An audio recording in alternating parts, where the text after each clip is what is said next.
जी हाँ, नमस्कार दोस्तों। कैसे आप सभी। स्वागत है आपका विंटेज क्लासेस में।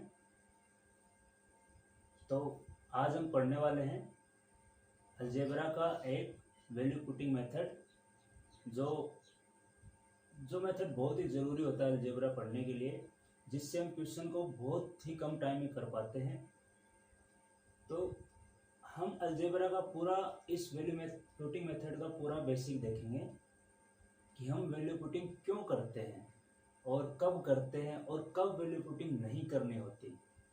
कुछ स्टूडेंट्स को पता ही नहीं होता है कि वैल्यू पुटिंग हमको कब करनी होती है, तो वो किसी भी इक्वेशन में वैल्यू पुटिंग कर देते हैं, जिनसे उनका आंसर गलत हो जाता है। तो हम पूरा बेसिक से देखेंगे कि वैल्यू पुटिंग हमको कब कहाँ क्यों करनी है और कब कहाँ क्यों नहीं करनी है। ठीक है। और ये छोटे छोटे वीडियो में मैं आपको बहुत कुछ सिखा रहा हूँ, जो ये वही पैटर्न मैं आपको बता रहा हूँ जो एग्ज़ाम में आते रहते हैं, बार बार रिपीट होते रहते हैं। तो वैल्यू पुटिंग का जो मेथड है ये आपके लिए क्वेश्चंस को और आसान बनाएगा। ठीक है। तो आपको बहुत ध्यान से पढ़ना है और आपको देखना है कि वैल्यू पुटिंग हम क्यों करते हैं। ठीक है। अब देखते हैं। देखो, मैं आप लोगों से पूछ रहा हूँ, सबसे पहले हम शुरुआत करते हैं इसकी कि वैल्यू पुटिंग क्यों करते हैं। ठीक है। देखो, मैं एक इक्वेशन लिख रहा हूँ। पहले मैंने लिखा a प्लस बी की वैल्यू है 8। a प्लस बी 8 है। ठीक है। तो मैं आपसे पूछूं कि a और b इन दोनों की फिक्स वैल्यू क्या होगी।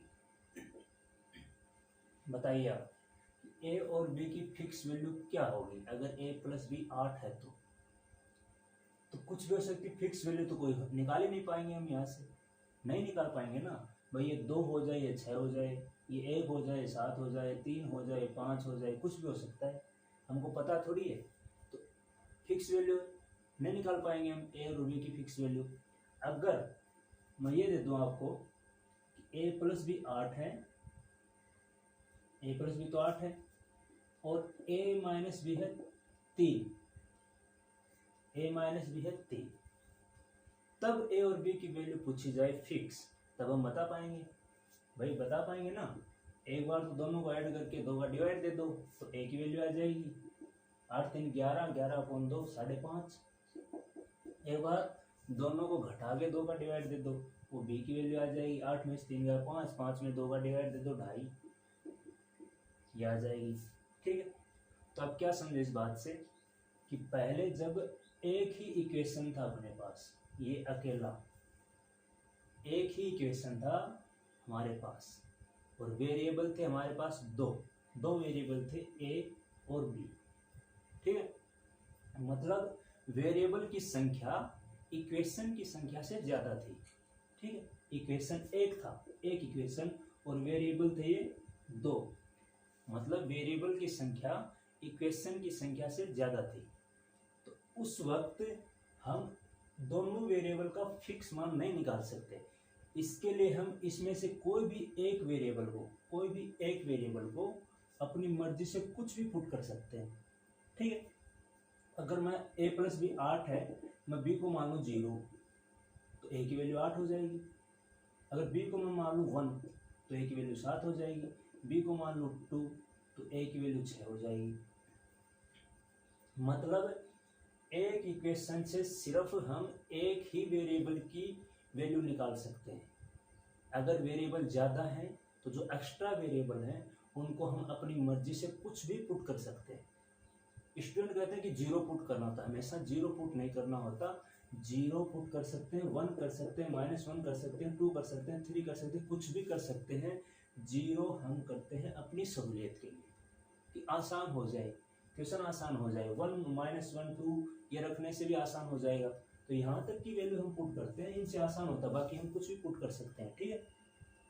तो एक इक्वेशन से सिर्फ हम एक वेरिएबल की वैल्यू निकाल सकते हैं। ऐसा है कि a प्लस बी प्लस सी ये है 10 है। आपको a b c तीनों की फिक्स वैल्यू पूछ रखी हो, फिक्स वैल्यू। तो आप देखोगे कि इक्वेशन तो हमारे पास सिर्फ एक है भाई, एक ही तो इक्वेशन है, और वेरिएबल कितने हैं? वेरिएबल 3 है, 1 2 3 3 वेरिएबल है। तो एक इक्वेशन से तो हम एक ही वेरिएबल की वैल्यू निकाल सकते हैं, 2 वेरिएबल एक्स्ट्रा हमारे पास, तो उन दोनों वेरिएबल को हम कुछ भी पुट कर सकते हैं अपनी मर्जी से, ठीक है।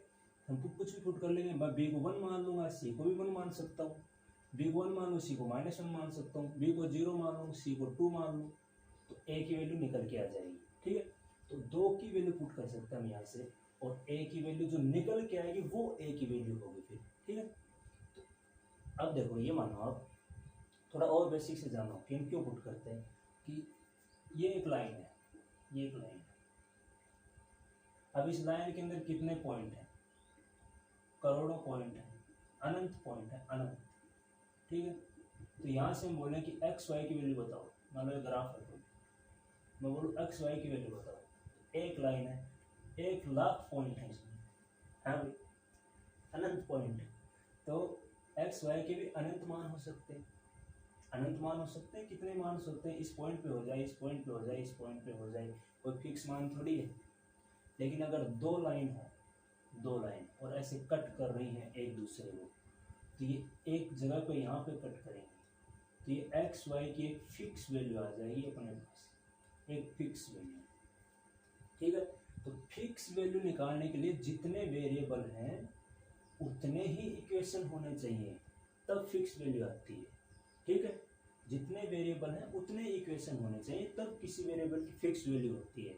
अगर वेरिएबल की संख्या ज़्यादा है, इक्वेशन की संख्या कम है, तब हम फिक्स वैल्यू नहीं निकाल सकते, तब हम किसी एक वेरिएबल को अपनी सहूलियत के लिए इनमें से कुछ भी पुट कर सकते हैं, ठीक है भाई, इनमें से फिर हम कुछ भी पुट कर सकते हैं।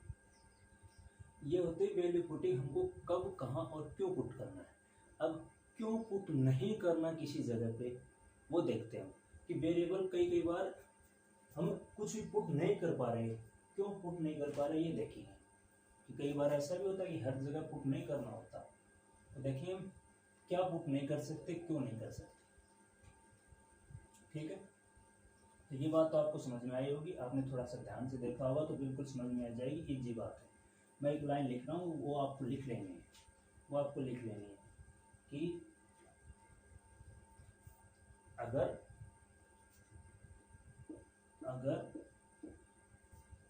वेरिएबल की संख्या, वेरिएबल्स की संख्या इक्वेशंस की संख्या से, इक्वेशंस की संख्या से ज़्यादा है,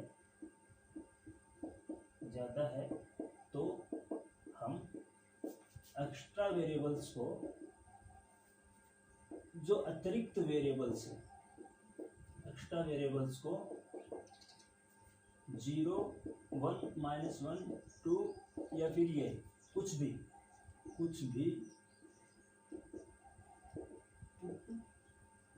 पुट कर सकते हैं, ठीक है, कुछ भी पुट कर सकते हैं। ये है अगर वेरिएबल्स की संख्या इक्वेशंस की संख्या से ज़्यादा है तो हम एक्स्ट्रा वेरिएबल्स को कुछ भी पुट कर सकते हैं। अगर 2 इक्वेशन दे दिए, ऐसे a + b + c 19 दे दिया, a + b - c 8 दे दिया, अब बोले कि a b c तीनों की वैल्यू बताओ, तीनों नहीं बता पाएंगे, 2 इक्वेशन है तो हम 2 की फिक्स वैल्यू बता पाएंगे। तो एक इनमें से कोई भी एक को, 2 इक्वेशन 3 वेरिएबल है तो एक वेरिएबल एक्स्ट्रा बचा अपने पास, उस एक वेरिएबल को हम कुछ भी मान लेंगे, इनमें से कुछ भी मान लेंगे, ठीक है, अपनी सहूलियत से मान लेंगे। सी को 0 मान लूँगा, सी को 0 मान लूँगा, सी को यहाँ 0 पुट कर दूंगा, तो ये 0 ये 0, तो a + b है अपने पास 19 और a - b अपने पास 8। वैल्यू निकाल सकते हैं, एक बार जोड़ के 2 बार डिवाइड दे दो, एक बार घटा के 2 बार डिवाइड दे दो, a और b की वैल्यू आ जाएगी और c की तो अपने पास 0 है ही, ठीक। तो ये हम पुट करते हैं वैल्यू पुटिंग। अब देखो आगे इसकी कुछ सीमाएं भी हैं, लिमिटेशन भी है कि कब पुट नहीं करनी, वो और देख लेंगे, ठीक है, वो और देखना आपको, और देखते ही रहना है, लेट के देखना नहीं है, बैठ के आराम से अच्छे पोस्चर में बैठ के देखना है, अच्छे पोस्चर में बैठ के पढ़ना है। अरे पढ़ लो भाई, पढ़ लो। देखो इसकी कुछ सीमाएं भी, क्यों पुट नहीं करनी? कभी कभी होता है कि हमको वैल्यू पुट कब नहीं करनी कि हमारे पास 1/0 या फिर 0/0 ये फॉर्म ना बन जाए वैल्यू पुट करते टाइम, क्योंकि ये जो फॉर्म होती है इनडिटर्मिनेट होती है, इनको हम पता ही नहीं लगा सकते कि ये क्या है, ठीक है। तो इसको पता नहीं लगे, ये अनिश्चित चीज़ें होती हैं, इनका हम नहीं पता लगा सकते कि क्या होता है। 0.0 कुछ भी हो सकता है, कुछ भी हो सकता है। 0.0, 0 एकम 0, 0 दूनी 0, 0 तिया 0, 0.0 तो कुछ भी हो सकता है। 1/0 भी कुछ भी हो सकता है। ये फॉर्म नहीं बन जाए, अगर ये फॉर्म बन रही है तो उस टाइम हम वैल्यू पुटिंग नहीं करेंगे, ठीक है। कई बार होता है कि ये फॉर्म बन जाए, अगर देखो मान लो 0 हम वैल्यू पुट करते टाइम 0 रख रहे हैं और ये फॉर्म बन रही है तो हम 0 नहीं रखेंगे, फिर 1 रख के देखेंगे। अगर 1 में भी ये फॉर्म बन रही है तो हम 2 रख के देखेंगे, -1 रख के देखेंगे। मतलब ये फॉर्म ना बने 0/0, ऊपर सब कुछ 0 नीचे सब कुछ 0 ना होना चाहिए, ऊपर 1/0 नहीं होना चाहिए। 0/1 ये हो सकता है, ये चलेगा 0/1, क्योंकि इसकी वैल्यू 0 होती निश्चित है। 0/1 की वैल्यू 0 होती है। 0 चाहे 1 लाख हो, 0/1 करोड़ है, 0/1 करोड़ बन जाए तब भी 0 होती, वैल्यू निश्चित है। ये फॉर्म चलेगी, ये फॉर्म बन रही तब हम कुछ भी पुट कर सकते हैं। ये फॉर्म बने तब नहीं करना, हमको पुट करके देखना कि 0 रखने पर कहीं ये तो नहीं बन रहा, 1 रखने पर कहीं ये तो नहीं बन रहा, और 1 रखने पर बन रहा है तो -1 रख के देखेंगे, -1 रखने पर बन रहा है 2 रख के देखेंगे, तो ये फॉर्म ना बने, ठीक है। ये वैल्यू पुटिंग की लिमिट है, इस फॉर्म को नहीं बनाना अपने को। अब कुछ हम सवाल कर लेते हैं, हाँ भाई कुछ सवाल कर लेते हैं ताकि और समझ में आ जाए। देखो अभी एक क्वेश्चन है, मैं क्वेश्चन लिख रहा हूँ, आपको देखना है। 2x + 4y = है 12। 2x + 4y है 12। आपको वैल्यू निकालनी है x³ + 8y³ + 36xy - 216, इसकी वैल्यू निकालनी है। 2x + 4y है 12, x³ 8y³ + 36xy - 216 की क्या वैल्यू होगी, ये निकालना है, ठीक है। तो जाहिर सी बात है अपने को पता होना चाहिए, एक ही इक्वेशन है, इक्वेशन कितने हैं, एक, वेरिएबल कितने दे रखे हैं, 2, मतलब वेरिएबल ज़्यादा हुआ है, एक वेरिएबल ज़्यादा है, तो इनमें से कोई भी एक वेरिएबल को अपने कुछ भी पुट कर सकते हैं। यहाँ पे हम 0 पुट कर लेंगे तो 0/0 नहीं बन रहा, 1 भी पुट कर सकते हैं, 2 भी पुट कर सकते हैं, लेकिन 0 पुट करो ना, 0 सबसे आसान रहेगा। तो मैं इसमें y को 0 पुट कर लेता हूँ, y को 0 पुट कर लेता हूँ तो ये तो 0 हो गया। यहाँ से क्या हुआ, 2x की वैल्यू आ गई कितनी, 12, और x की वैल्यू आ गई कितनी, 6। y को 0 पुट करना और x की वैल्यू 6 आई है, तो y को 0 पुट किया हमने तो देखो ये तो 0 हो गया, यहाँ y 0 पुट करोगे, यहाँ y 0 पुट करोगे ये 0 हो गया। अपने पास क्या बचा, x³ - 216, और x की वैल्यू अपने पास 6 ही है, 6 का क्यूब करोगे 216 - 216 = 0, ये इसका आंसर होगा। हमने क्या पुट किया, y को 0, हम x को भी 0 पुट कर सकते हैं, x को भी 0 पुट कर सकते हैं। अगर मैं x को 0 पुट करूँ तो ये 0 हो जाएगा, यहाँ बचेगा 4y = 12, और y की वैल्यू आ जाएगी 3, यहाँ से 12/4 करोगे 3। x को 0 पुट करना, इस बार x को 0 पुट करोगे तो ये 0 हो जाएगा, x को 0 पुट करोगे ये 0 हो जाएगा। क्या बचेगा, 8y³ बचेगा और -216, y की वैल्यू 3 है, 8 × 3 का क्यूब, 8 × 3 का क्यूब -216, तो 8 × 3 का क्यूब होगा 27 - 216, ये 216 हुआ, ये भी 216 हुआ, आया 0। दोनों स्थितियों में सेम वैल्यू आ रही है 0 0, तो हम कुछ भी पुट कर रहे हैं, हम 0 पुट करके निकालेंगे, 1 पुट करोगे तो भी आ जाएगा। y को मैं 1 पुट कर रहा हूँ, y को 1 पुट कर रहा हूँ 1, ठीक है, तो ये हो जाएगा 2x = 12, ये 4 हुआ, 12 - 4 8, तो x की वैल्यू कितनी आई, x की वैल्यू कितनी आई, 8/2 4। तो इसमें मैं y को 1 पुट करूंगा और x को क्या पुट करूंगा, 4, 4 का क्यूब, 4 का क्यूब 64, प्लस 8y³ y की वैल्यू 1 है 8, प्लस 36 × 4, 36 इंटू एक्स की वैल्यू 4, वाई की वैल्यू 1 माइनस 216 कितना बनाए 64 और 8 72 प्लस 36 जो कितना होगा भाई 144 और माइनस 216 ये भी बन रहा है देखो 216 ये भी माइनस 216 इक्वल टू 0। तो हम कुछ भी पुट कर सकते हैं। आपको इस एग्जाम्पल से समझ में आ गया होगा कि हम कुछ भी पुट कर सकते हैं। 0 1 माइनस 1 2 ये भी पुट करोगे 0 पुट कर लिया 1 पुट कर लिया माइनस 1 करोगे 2 करोगे तो भी सेम वैल्यू आएगी, वैल्यू नहीं बदलेगी, ऐसा वैसा ही रहेगा। ठीक है, तो आपको लिख लेना है और एक एग्जाम्पल हम और करेंगे।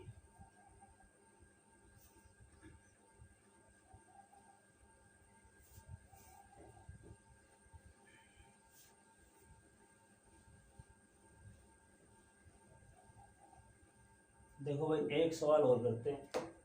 ठीक है, एक सवाल ये है कि 3p equal to 6 minus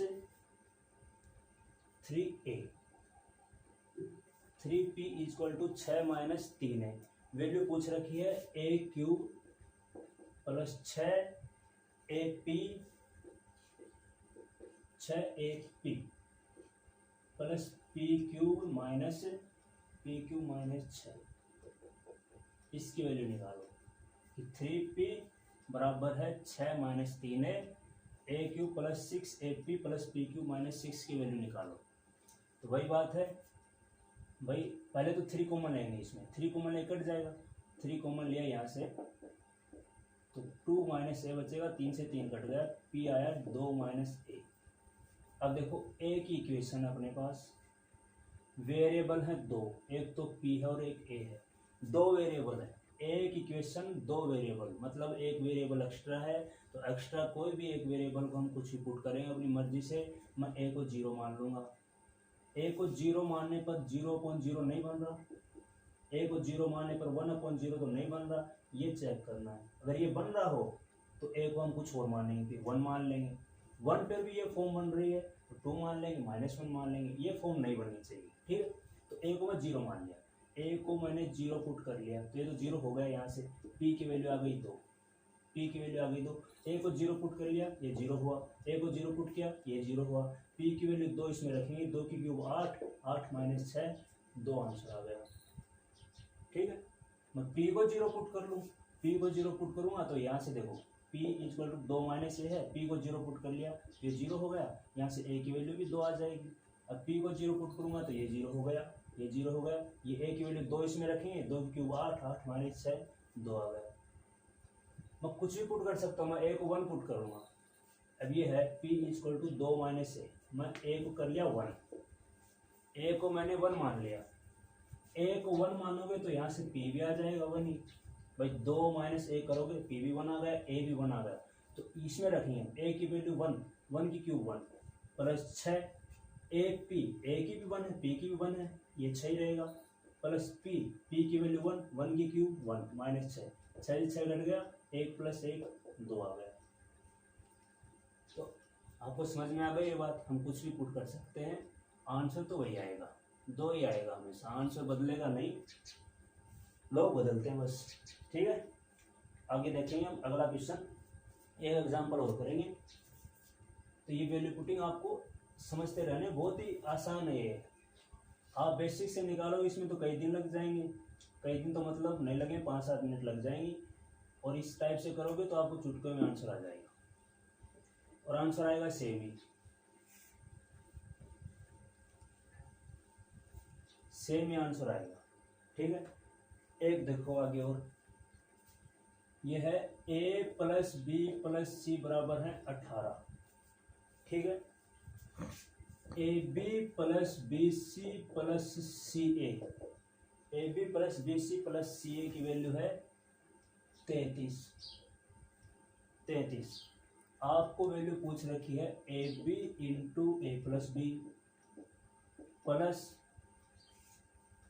B C into B plus C plus C A into C plus A minus 3 A B सी।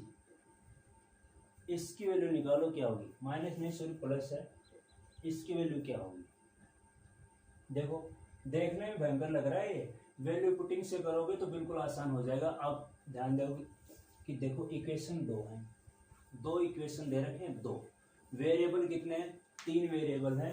अंधे को दिख रहा है 1 2 3, तीन वेरिएबल है ए बी सी, तीन वेरिएबल है, मतलब एक वेरिएबल एक्स्ट्रा है अपने पास।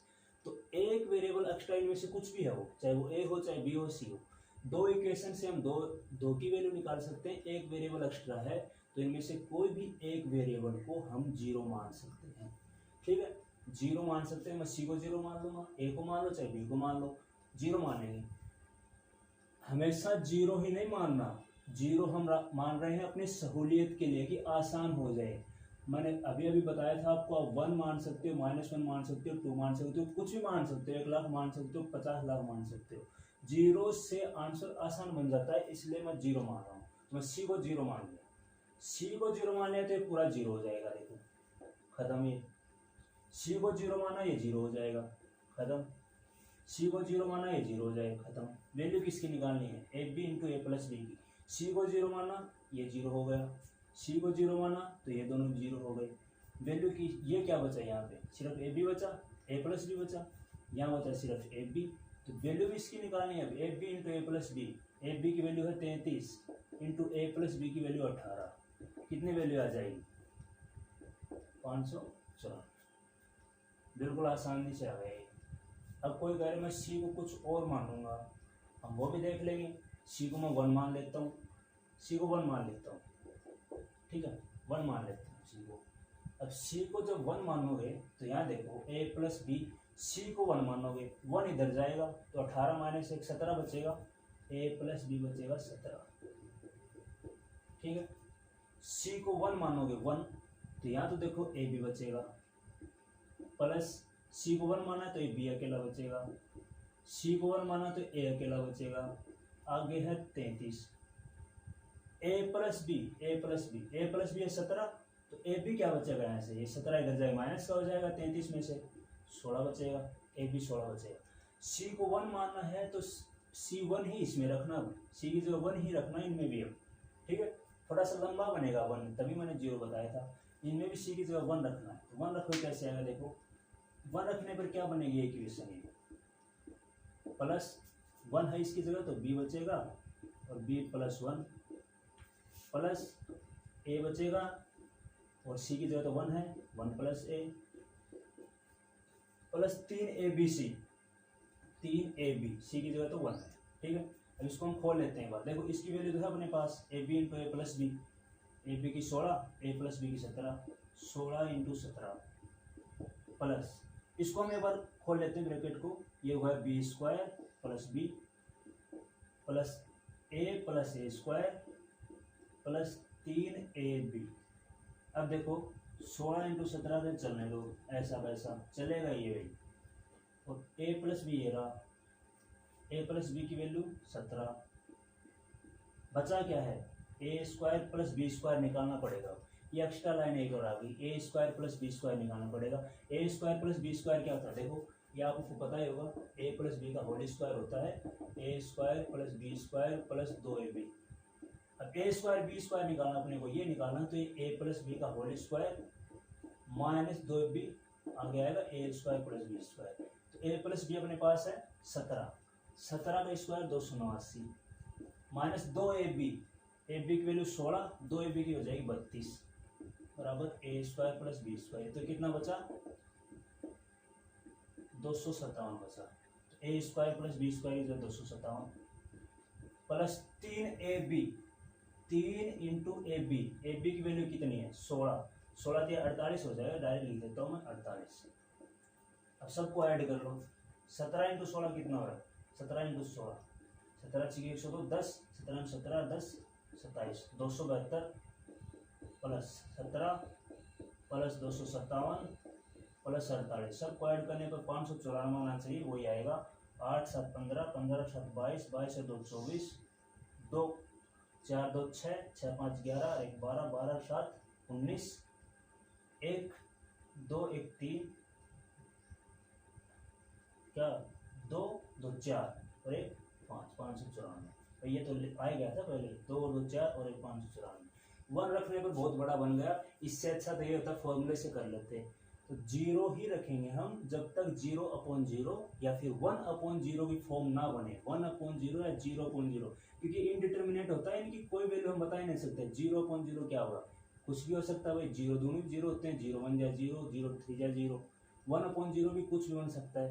ठीक है, जब तक ये फॉर्म ना बने तब तक 0 रखते रहो, ये फॉर्म बन जाए तब आगे बढ़ो कि 1 रखेंगे हम, तो -1 रखेंगे। ठीक है, तो बहुत ही जबरदस्त क्वेश्चन था ये, सीजीएल लेवल का क्वेश्चन था, सीजीएल मेंस में आया हुआ। ठीक है, तो आप इसको लिख लेना। और एक क्वेश्चन हम आगे चलेंगे, अब थोड़ा सा एक पॉइंट आगे।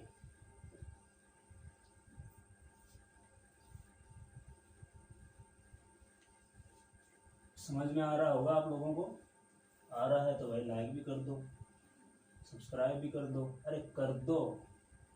हाँ भाई, देखो आगे देखो, एक क्वेश्चन होगा। अगला क्वेश्चन ये है,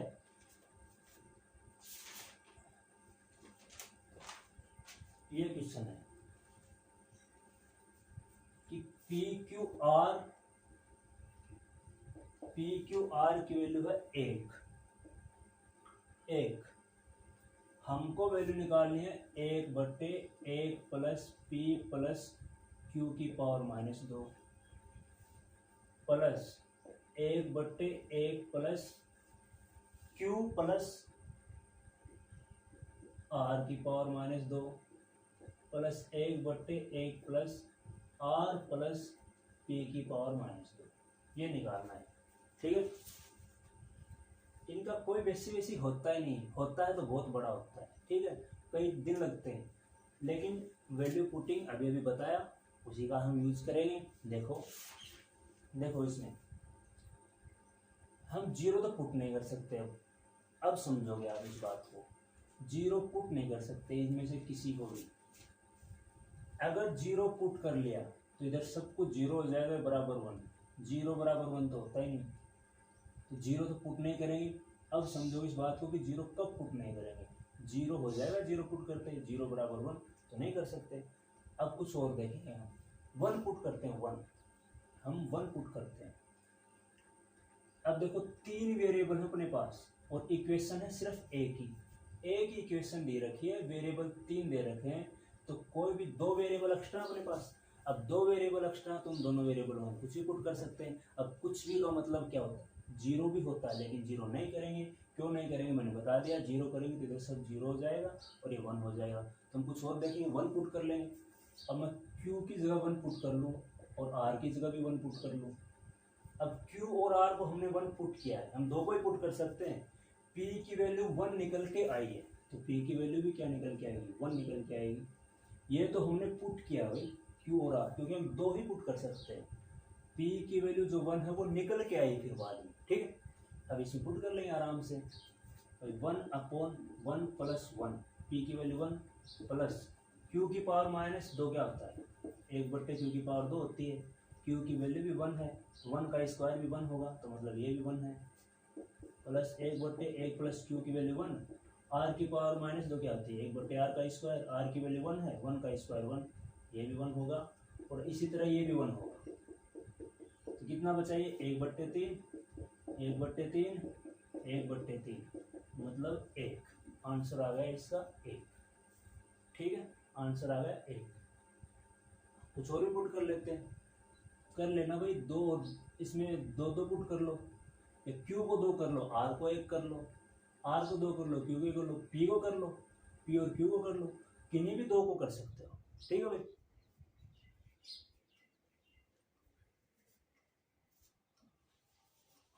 तो ये था वैल्यू पुटिंग मेथड। इनसे बहुत सारे क्वेश्चन हो जाते हैं आसानी से, बस आपको तो गिन लेना है कि इक्वेशन कितने, वेरिएबल कितने हैं। वेरिएबल ज़्यादा है, इक्वेशन कम है, तो मानो दूसरे वेरिएबल को कुछ भी अपनी मर्जी से। ठीक है, तो आपको ये मेथड समझ में आया होगा। अगर समझ में आया तो आप चैनल को जरूर सब्सक्राइब कीजिए, लाइक कीजिए और अपने दोस्तों के साथ शेयर कीजिए। अगले वीडियो में मिलते हैं, और मैं ऐसे बेहतरीन एकदम जो एग्जाम ओरिएंटेड पैटर्न है वो समझाता हूँ अलजेब्रा के, जो आपके CHSL के एग्ज़ाम में आपको देखने को मिलेंगे। ठीक है, थैंक यू।